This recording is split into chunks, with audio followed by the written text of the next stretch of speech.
Élèves de première S, bonjour. Voici la suite de notre leçon de physique nucléaire. Aujourd'hui, le diagramme de Segrè. En ce qui concerne votre programme, vous voyez que l'étude du diagramme de Segrè n'est pas prévue. Il s'agit donc ici d'un approfondissement. Voilà à quoi ressemble le diagramme de Segrè. Pour faire cette leçon, j'utilise le logiciel Nucleus. Le logiciel Nucleus est un logiciel libre. Vous pouvez donc le télécharger gratuitement et vous le trouvez facilement en tapant par exemple logiciel Nucleus. En abscisse, nous avons le nombre de neutrons et en ordonnée le nombre de protons d'un très grand nombre de noyaux. Chaque noyau est représenté par un petit carré comme celui qui clignote, dont l'abscisse donne le nombre de neutrons du noyau et l'ordonnée le nombre de protons. Comme vous le voyez, il y a vraiment beaucoup de noyaux. Maintenant, si je considère l'ensemble des noyaux qui se trouvent compris dans cette bande, ils ont tous le même nombre de protons mais des nombres de neutrons différents, ce sont des isotopes. Considérons maintenant tous ces noyaux. Eh bien, vous voyez qu'il y a une légende que les noyaux qui sont représentés en orange sont émetteurs β+, que les bleus sont émetteurs β-, les jaunes alpha et les verts foncés, si on peut les trouver, eh bien, de toute façon, ne nous intéressent pas, parce que ce n'est pas le programme de première S. C'est pareil pour les verts clairs. C'est pareil pour les émetteurs de protons ici, et les mauves émetteurs de neutrons. Puis, évidemment, on ne va pas s'intéresser non plus aux noyaux dont on ne connaît pas bien la décroissance. Donc, voilà ce qu'il nous reste en première S. Les émetteurs β+, β-, alpha et les noyaux stables en noir qui sont donc ici, qu'on appelle la zone de stabilité. Si je trace la droite d'équation Z égale N, la voici, c'est-à-dire l'ensemble des noyaux qui ont autant de protons que de neutrons. Je m'aperçois que cette droite coïncide avec la zone de stabilité pour les noyaux petits, c'est-à-dire pour les noyaux dont le nombre de protons ne dépasse pas à peu près 15-16. Ce sont justement les noyaux que vous connaissez bien, les premiers noyaux. Par exemple, vous connaissez bien les isotopes de l'hydrogène et vous voyez qu'ici on a un proton, un neutron, donc on a bien Z égale N. Ici on a un proton, 0 neutron, c'est un peu spécial pour l'hydrogène, vous le savez. Ensuite l'hélium, par exemple ici 2 protons, 2 neutrons, ça marche. 2 protons, un neutron, on n'est pas loin. Et puis ensuite, eh bien, on a par exemple 3 contre 3. Ça marche. 3 contre 4, on n'est pas loin. Ici, 4 protons, 5 neutrons, on n'est pas loin. 5 contre 5, 5 contre 6, ça marche. Ici, pour le carbone, 6 protons, 6 neutrons ou 6 protons, 7 neutrons, ça marche. Alors, je vous rappelle qu'il s'agit ici de noyaux tous stables. Ensuite, nous avons l'azote, 7 contre 7 ou 7 contre 8, donc on a bien à peu près Z égale N. Et puis l'oxygène, 8 contre 8 ou 8 contre 9 ou 8 contre 10, donc on n'est jamais loin de Z égale N. Et puis le fluor, ça marche aussi. Le néon, 10 contre 10, 10 contre 11, 10 contre 12, ça marche aussi. Donc vous voyez, tous ces noyaux sont stables. Je ne vais pas continuer parce que vous avez compris, je ne vais pas aller jusqu'au dernier qui est peut-être le 16 ou le 17e. Voilà. Alors vous voyez que si au début la droite Z égale N coïncide avec la zone de stabilité, ce n'est pas le cas après. La zone de stabilité s'écarte bien de la droite.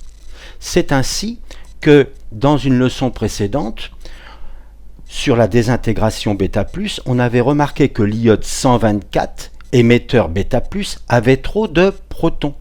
Mais comment peut-on avoir trop de protons, c'est-à-dire 53, contre 71 neutrons? Il y a un problème, puisqu'on a trop de protons, soi-disant, alors que le nombre de neutrons est supérieur. Et bien tout simplement parce que la référence, ce n'est pas la droite Z égale N, la référence, c'est la zone de stabilité. Et vous voyez qu'on peut très bien avoir plus de neutrons que de protons et être ici dans la zone orange, c'est-à-dire à gauche de la zone de stabilité, c'est-à-dire avoir trop de protons.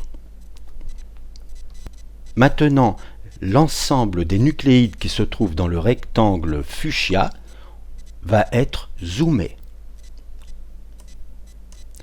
Alors voilà ce qu'on obtient, et maintenant qu'on y voit un peu plus clair, eh bien on va choisir un noyau au hasard. Tiens, pourquoi pas celui-là, c'est un émetteur β-.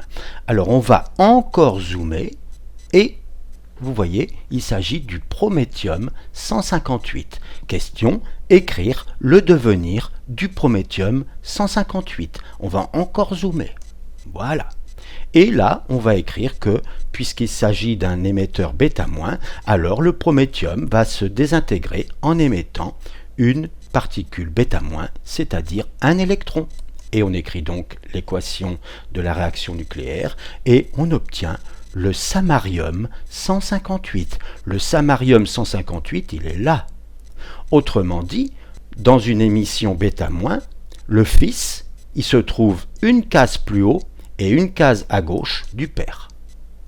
Maintenant, je vois que le fils est lui-même un émetteur β-. Il va donc se transformer en europium 158 qui se trouve ici. C'est normal puisque c'est la même désintégration. On a donc toujours une case en haut, une case à gauche. Puis, ce fils, l'europium 158, va se désintégrer encore en émettant un électron et il va devenir le gadolinium 158 qui est noir. Autrement dit, c'est un élément stable. Autrement dit, il n'y aura plus à ce stade d'émission d'électrons. La radioactivité s'est terminée. Voilà donc le devenir du prométhium 158. Autre exemple, écrire le devenir du thulium 154. Alors nous avons des renseignements. Le thulium, c'est l'élément numéro 69. Il a 85 neutrons. C'est l'isotope donc 69 plus 85 et c'est donc l'isotope 154 du thulium. Et il est là. Il est jaune. Autrement dit, il va se désintégrer en émettant une particule alpha. Écrivons l'équation de la désintégration. Nous obtenons donc la particule alpha. Nous respectons évidemment les lois de conservation. Nous avons donc ici 150 pour A. Nous avons 67 pour Z. Il s'agit de l'élément holmium. Alors on va zoomer. Le noyau de thulium 154, le voilà. Et l'holmium 150, il est là. Autrement dit, le fils, il est obtenu 2 cases plus bas et à gauche. Mais le fils est un émetteur β+.